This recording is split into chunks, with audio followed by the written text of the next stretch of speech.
Well, we all know about CT scans being used for medical purposes, but recently people discovered a new use for them that's stirring up some controversy. Chris Harafsky shows us how they're being used to peek inside trading card packs and why some fear it could change the course of the entire industry.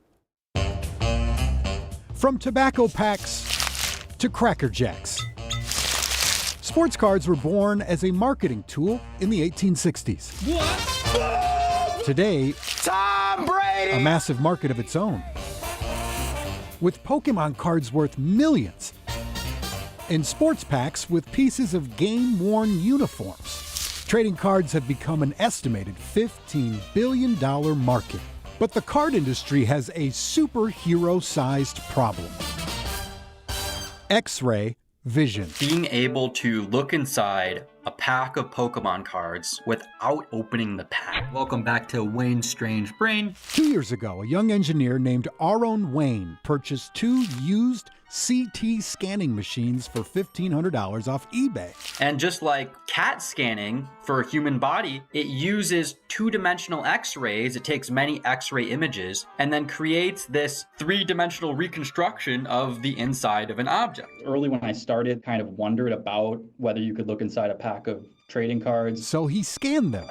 The X-rays revealed certain features inside the unopened pack. I saw the evolution symbol. I went like, His video viewed nearly 150,000 times. The comments hailing him a genius. This dude is a freaking genius. people told me I could have made a lot of money by just buying packs and then reselling them. And I never liked the idea of that, so I didn't. Wayne filed for a patent on his discovery. Turns out, he wasn't alone. Somebody said, what about scanning a Pokemon card? Keith Irwin, general manager of Michigan-based Industrial Inspection and Consulting, also has a patent pending on this technology. He says they were the first to see through a pack of cards using CT scans, at least publicly. But it certainly made us start questioning, what do we have? What did we just break through? And what do we do with it? After ethical and legal consideration, Irwin decided to add it to the business model, offering an entire menu of scans for packs, boxes, and cases of trading cards. So not every card can be identified. Some cards, yes, we can read the signatures, we can read the names, the impressions, like the player stances, we call them. It really depends on the product. He says thousands of requests have come in for scans. The reaction online, though, hasn't been as friendly. Publicly, they're upset. But privately, some of those same people, some of our staunchest critics, have reached out for quotes. How's it going, man? For the hobbyist perspective on this, One of my favorites. we went to Absolute Sports Cards in Savage. What's the value on that?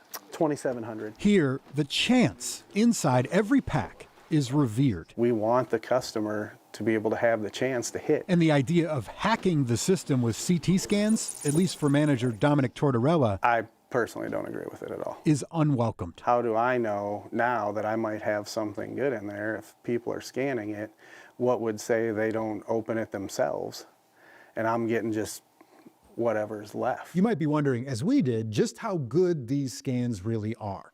Apparently, they're good enough for card companies to try and find ways to keep the X-rays out. At PQI, an industrial CT and measurement company in Golden Valley, So let's check this out. engineer Josh McLaughlin got an unusual call a few months ago. My understanding is they were making cards and they were seeing this as a problem and they wanted to find a way to prevent it. Weeks later, another call came in, this one asking to buy a CT machine. And the reason they wanted the machine is to scan trading cards. Josh says he told him the price, about $500,000, and never heard back.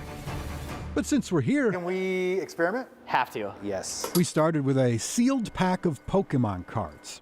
Wait a minute, that looks like something. We can see, here's Pikachu's ears. The scan was far from a perfect picture and more of a treasure hunt for clues to what the cards might be inside. Next, we scanned a pack of Topps Chrome baseball cards. That could be a hologram. We could tell one card was different. Yeah, it should be the third card in.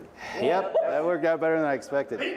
The scan didn't reveal a name or a signature, but we could get some details of what was on it. Is this technology the Pandora's box of baseball cards? It's yet to be clear, but you no longer have to open that box to see what's in it. So what do the big card companies think about all this? We reached out to Panini, Topps, which is now Fanatics, Upper Deck, and the Pokemon Company, and none of them would comment. But the president of Upper Deck was on Sports Card Nonsense podcast recently, and said, that's what it's called, and said this, quote, "I think for us, we're in fact-finding mode, still trying to figure out exactly what's going on here, how prevalent it is, what is the effect on the people that are doing it, and what is the effect on trading cards themselves." There's a lot to know here. We did know that one of the companies said kind of secretly through an Athletic article in the New York Times, they own the Athletic, they said that they're not going to do business with any company that is directly getting cards from them if they know they're using CT scans. Yeah, but how do you know? So I guess How the do only you thing know? is, like you said, you got to find packaging that you can't get through with the CT scan. I'm blown away by the whole thing. The whole industry. B, that you can buy CT scanners for $1,500 on Used, eBay. pre-owned, eBay. What are you going to do? And just the way that young man's brain works, that he said, let's try this. They said they could block these things if you want with something as simple as tungsten. A heavy metal like this would block it, but that would be super expensive putting in packs, so they don't know what to do for now. Wow, really interesting. As always, Chris, thanks so much. Pleasure.